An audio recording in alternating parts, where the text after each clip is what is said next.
자, 지나간 시간이 맞아요. 금방 지나갔으니까.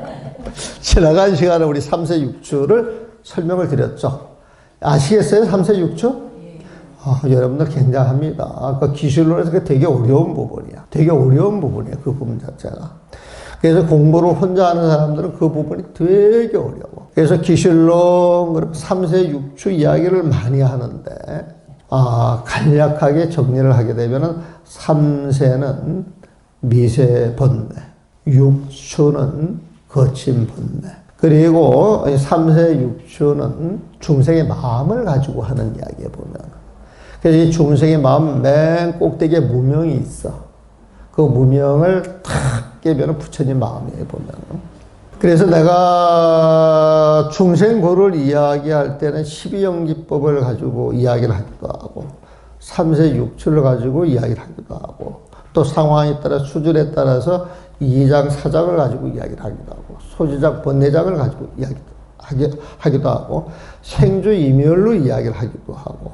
근데 이게 이제 처음 사회에서 잘 안 쓰는 말이기 때문에 어렵다 그러면은 나는 간단하게 중생의 12분별. 12분별 알잖아요, 보면. 12분별이 싹 사라졌다 그러면 무명이 있다, 없다? 여러분들은 무명을 못 보니까 무명 가지고 보살처럼 공부를 하려고 그러면 안 돼. 그게 안 보이니까 보면. 눈에 보이는 시비심, 분별심, 이것만 다 제거가 해가지고 이게 다 제거됐다 그러면은 무명은 저절로 사라진다, 안 사라진다? 사라지는 거예요, 보면. 그래서 수행은 여러분들 쓰고 있는 마음 육식에서 하는 거예요, 육식. 그래서 여러분들이 쓰고 있는 현재 의식 가지고 공부를 하는데 그 현재 의식을 들여다보면 나 잘났어 하는 게 숨어 있어요, 안 숨어 있어요?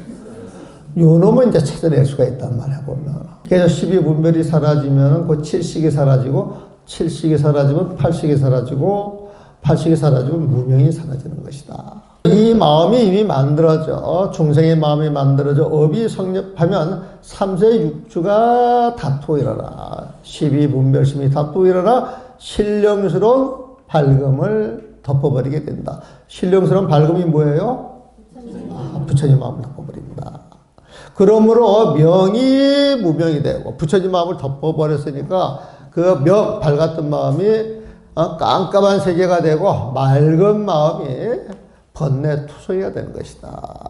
정제업장이란 뜻은 모든 업장의 거친 곳에서 미세한 곳까지 업장을 또 덜 것이 없는 곳에 이르도록 덜어서 모든 것이 청정하여 번뇌가 없다는 의미다. 말을 복잡하게 했는데 모든 업장이 쫙 늘어져 있으면 눈에 보이는 큰 업장은 떼어낼 수 있어요, 없어요? 떼어내는 거예요. 그럼 3세 6추에서 괴로와 그걸 떼어내야 돼. 이 괴로운 건 내가 업을 일으켜서 그래. 업을 떼어내야 돼. 이 업이 어디에서 오느냐? 이건 내 것이야. 이렇게 이름 붙여가지고 영역을 세우는 데서 와보면은. 그래서 그 이름 자체도 떼어버리면서 거기에 대해서 집착하고 취하는 마음은 없애야 돼. 집착하고 취하는 마음을 없애려고 그러면 계속 시비하고 분별하는 마음이 있어야 된다, 없어야 된다? 상속심을 없애야 돼. 상속심을 없애면 나라고 하는 놈이 분별하는 게 있겠어요, 없겠어요? 그러면 이제 지식이 이제 없어지는 거예요, 보면은. 그게 이제 없어지면서 파식도 사라지고 무명도 사라지고 거친 번뇌에서 차근차근 없애나가는 것이 이게 이제 보통 중생들이 수행하는 방식이다. 그렇게 생각하시면 돼요. 변음보살을 이어 정제업장보살이 질문하는 것은 무엇 때문인가? 금강보살부터 변음보살까지 5개, 의식, 애욕, 어리석음, 썩내, 도고 이런 번뇌가 진성을 오염시키는 허물을 쭉 이야기하여 왔으나 허물이 되는 이유를 아직 밝히지 못하였다. 그러므로 정제업장보살이 그 근원을 질문하여 다 파헤치려 하니 중생들의 이런 번뇌가 어디에서 있는 것이냐. 그래서 파헤치려 하니 열애께서는 사상의 허물의 발단이 된다라고 하였다. 그 모든 허물은 사상에 있는 것이다. 여기에서 사상은 아상, 인상, 중생상, 수자상을 이야기해 보면 그럼 여기서 간략하게 설명하면 아상은 내가 깨달았다. 이게 아상이라 그래. 이게 좀 특별해요. 내가 깨달았다. 아상이야 보면은. 그런데 그 깨달은 그 내용이 내가 깨달았다 그러면 그 깨달은 내용이 진짜예요, 가짜예요? 그런 말을 그냥 서슴없이 해요. 그게 가짜인 걸 알아가지고 깨달은 내용이 가짜인 줄 또 딱 깨쳤어 보면은. 그래서 나도 없어지고 내가 깨달았다고 하는 그 내용도 없어지면은 그 위에 수준으로 올라가야 안 올라가요? 올라간단 말이에요 보면은. 뜩 올라가가지고 나도 없고 너도 없고 그냥 텅 비어있는 비비상처. 있는 것도 아니고 없는 것도 아니고 텅 비면 백지 같은 마음만 남아있는데 깨쳐가지고 그 마음만 탁 남아있으면은 깨달았다 못 깨달았다. 왜? 그 남아있는 걸 보고 있으니까. 그래서 요것도 아니네 해가지고 탁 그걸 뛰어 넘어가가지고 이제 무명 그 자리까지 가는 거예요 보면. 그래서 그 무명이 가가지고 내가 요 무명을 드디어 깨쳐서 진짜 깨달았네. 그럼 깨달았다 못 깨달았다. 요 네 개를 아상, 인상, 중생상, 수자상을 이야기를 해보면. 그래서 사상을 아주 복잡하게 설명을 해요. 그러니까 읽으면은 지금 내 말 이해하셨죠? 요거 알고 읽으면은 그래도 이 글이 좀 따라가지는데 요게 이제 이해가 안 되면은 이게 이상하게 되는 거야 보면은. 그래서 여기에서는 아상, 인상, 중생상, 수자상을 증, 오, 료, 각으로 이렇게 표현하는 것 같더라고요. 증은 내가 깨달음을 증득했어. 근데 그 증득한 내용이 가짜라고 하는 걸 알았어. 오야, 오. 근데 그것도 없고 내가 또 없고 무언가 이제 텅빈 백지 같은 뭐가 있어서 보살의 최상승 수준까지 올라갔는데 그것도 알고 보니까 진짜가 아니야. 그래서 알았다라고 하는 요를 써보면 요를 써가지고 이제 그것까지 없애서 이제 무명을 딱 깨쳤단 말이야. 그러니까 내가 깨달았다 그래가지고 각이라고 하는 표현을 써보면은. 근데 내가 깨달았다 그러면 진짜 깨달았다 못 깨달았다? 못 깨달았다는 거예요 보면. 그래서 이 증, 오, 료, 각을 거쳐가지고 깨달았다라고 하는 그 마음조차 나 버려야 그게 진짜 백이 부처님 마음이라는 거예요. 짜증매기가 짜증매기. 가짜를 거꾸로 말하면 짜가. 진짜는 짜진. 이건 우리만 쓰는 것 같아. 아직 못 들어봤어요, 보면은. 자, 봅시다. 정접장 보살이 만약 이 각심의 본래 성품이 청정하다면, 각심, 깨달으면 부처님 마음이죠. 그 본래 성품이 청정하다면, 어떠한 이유로 오염되어서, 어떠한 이유로 이게 오염됐나, 그래야 모든 중생으로 하여금 미혹 흐릿하게 하여 원각에 들어가지 못하게 합니까? 라고 질문하니 이는 5개의 진성을 오염시키는 허물의 근원임을 따지는 것이다. 사실 조금 무명 이야기 하려고 하는 거예요 보면은. 부처님께서 4가지 전도된 것을 받아들여 실제 자신의 바탕으로 삼으니 이 때문에 증오와 사랑의 두 경계가 생겨났더라고 답변하였다. 여기서 4가지 전도된 것을 받아들여 이것은 아상, 인상, 중생상, 수자상을 말하는 거예요 보면. 그래서 내가 깨달았다. 그러면 내가 없어가지고 뭘 깨달았다. 이거는 이승이야 이승. 근데 그것도 아닌 걸 깨달았다. 그러면은 이제 이승이 경계를 넣어서 보살에 들어가는 거야 보살을 보면.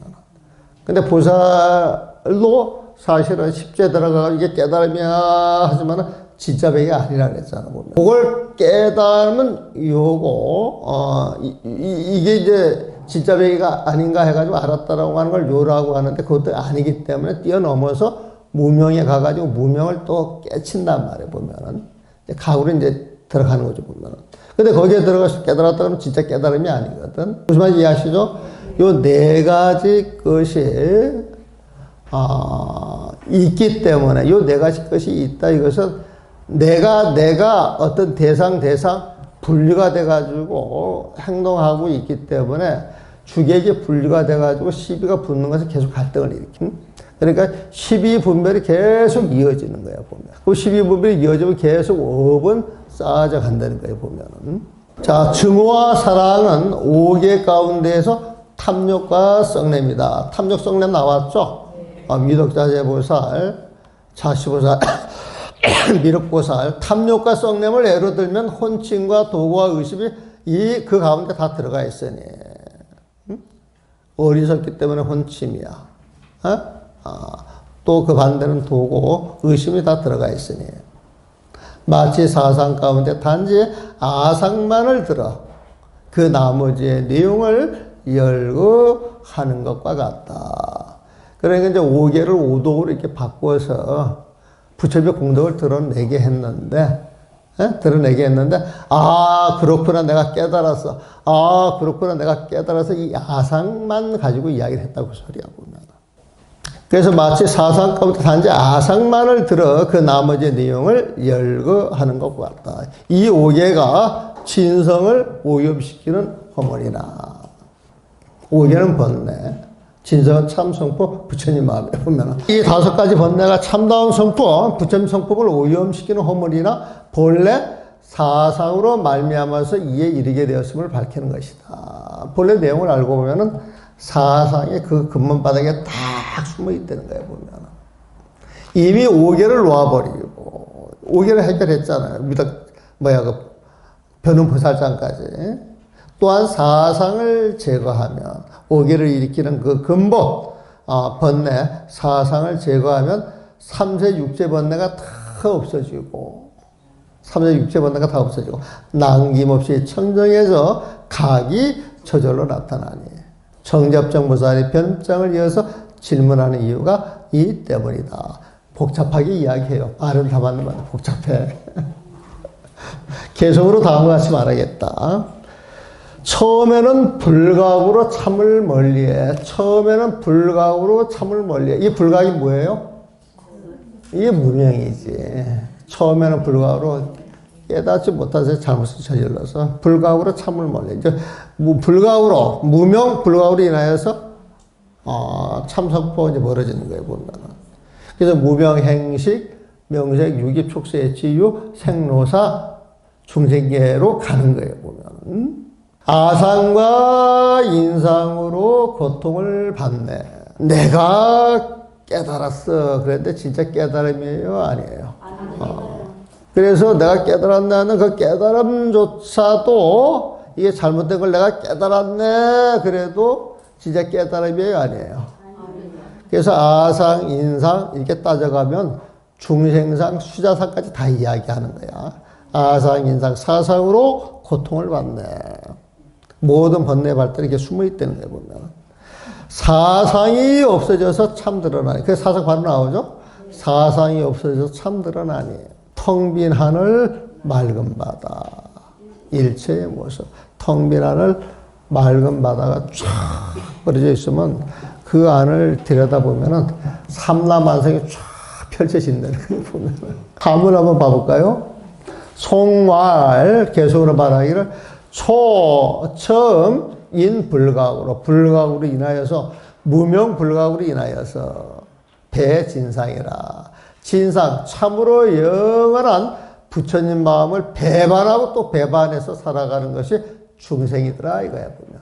처음에 인불가, 아차 하는 순간에 무명으로 인하여서 부처님 마음과 멀어져. 진상, 참으로 영원한 부처님 마음과 배, 등진단 말이야.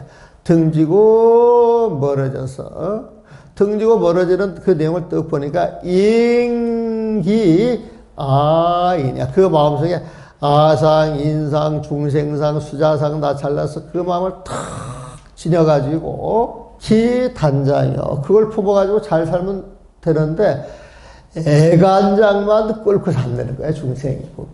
기단장이요. 단장이 뭔지 창자가 끊어진다 이 소리야, 보면. 중생의 고통이 창자가 끊어지는 고통이다 이거야, 보면. 중생으로 살면서 그 얼마나 고통을 받았느냐. 부처님의 그 자비식에서 보니까 중생들이 중생의 마음을 쓰고 나서 무언가 이루어지는 것 같고 좋은 것 같아도 허망한 것이고 그런데 실망하고 질고에 빠져가지고 고통받는 거 보면 애간장이 끊어지는 거예요. 부처님 애간장도 같이 끊어져. 동사섭을 하니까. 그래서 품는 거야 기아인 아상 인상을 딱 품고 살다 보니까 기단자인고 창자를 끊는 듯한 그 고통이 얼마나 됐겠느냐 보면. 사상 운계하여 아상 인상 중생상 수자상이라고 하는 이 번뇌의 그 구름이 개 사라져서 일질러하니 하나의 마음 하나의 부처진 그 세상이 진로야. 참된 그 세상으로 드러나니 일진세계가 드러나니 하나의 참 부처님 세상에 딱 드러나니 해담 공생에 그 바닷물처럼 그 큰 마음을 들여다보면 맑고 맑아 해담이야 보면. 또 하늘을 보니 구름 한 점 없어서 맑고 맑아. 그래서 푸른 하늘 큰 바다에 한 점 티끌도 없어서 만상여기라. 일제 삼라만상의 그림자가 그 위에 드러나는 것이 아니었더냐. 좋지 보면. 그러면 이걸 심플하게 해서 처음에는 초불각으로 인불각으로 참을 멀리해 배진상 진상이 참이라고 해요. 아상과 인상으로 인기 아상 인상하여서 고통을 받네. 기단장이요. 사상이 없어져서 사상 운계하여 번뇌를 구름에 많이 비유를 하죠. 사상은 번뇌인데 사상이라고 하는 그 번뇌 구름이 구름이 열어졌다. 우리가 산봉우리를 보게 되면은 구름이 사면 안 보이는데 구름이 쫙 갈라지게 되면은 그대로 이제 산봉우리를 보잖아요, 보면은. 그러니까 사상 운계라고 하는 건 구름이 사라졌다 그 소리야. 없어졌다 그 소리야. 번뇌가 사라졌다 이 소리야 보면은. 그래서 사상 운계하여 사상 번뇌가 없어져서 일진로인이 하나의 참 부처님 세상이로 딱 드러나니 그 드러난 세상을 보니까 그 세상의 모습이 해다 바다처럼 맑고 맑은 바다처럼 쫙 펼쳐져 있고 공징이야. 하늘도 구름 한 점 없이 티끌 한 점 없이 정갈하더라 이거야 보면. 그러면서 만상 삼라만상의 그림자가 천지지간에 활이 드러나더라 이거야 보면. 텅 빈 하늘 맑은 바다 일체의 모습 그렇게 한 거야 보면. 이해되셨어요? 5번 쉬었다 갑시다.